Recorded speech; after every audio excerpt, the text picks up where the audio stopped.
After the Second World War, the United States and the Soviet Union became the world's reigning superpowers.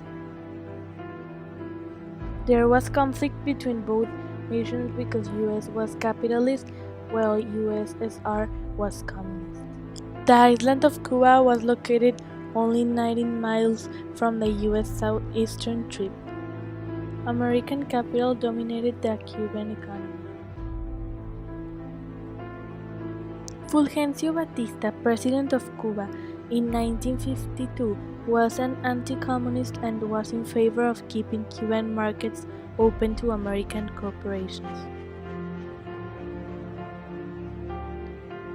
This good relationship ended after the New Year's Day of 1959.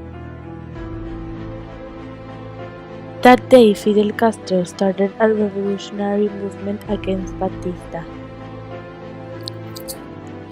Castro said he could be loyal to the Cuban people or he could be loyal to American monopolies that exploited Cuba. He began to nationalize American business in Cuba.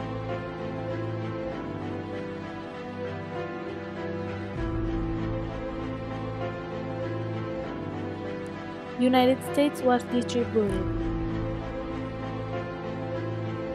US reacted and this pushed Castro to the open arms of the Soviet Union-US enemy.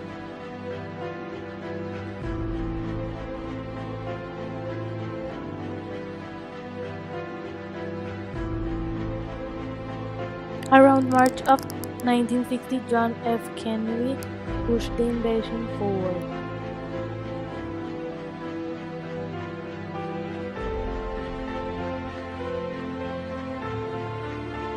Later, on an invasion of 1,400 Cuban exiles trained and transported by U.S. landed at Cuba's Bay of Pigs.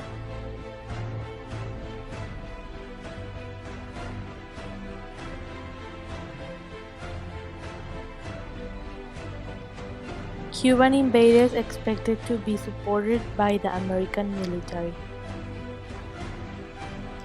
The invasion failed. It was embarrassing for Kennedy.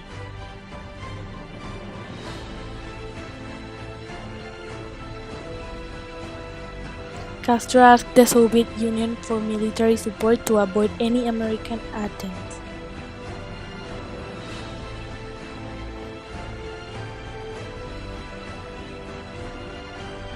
The Soviet Union began to install nuclear missiles in Cuba.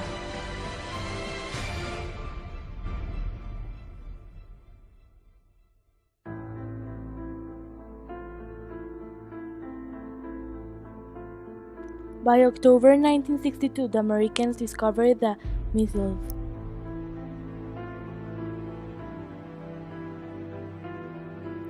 Following Kennedy's petitions, the American Navy would blockade Guardians, Cuba, to prevent offensive weapons.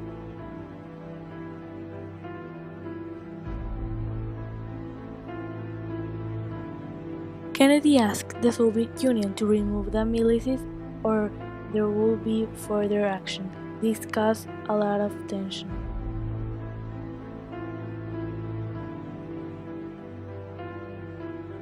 Khrushchev's Soviet Union leader offered U.S. to pull the militias out of Cuba in return of the reward to not invade Cuba.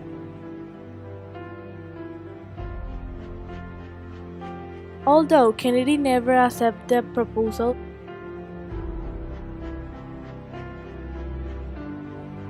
Khrushchev announced publicly over Radio Moscow that the missiles located on Cuba were going to be removed.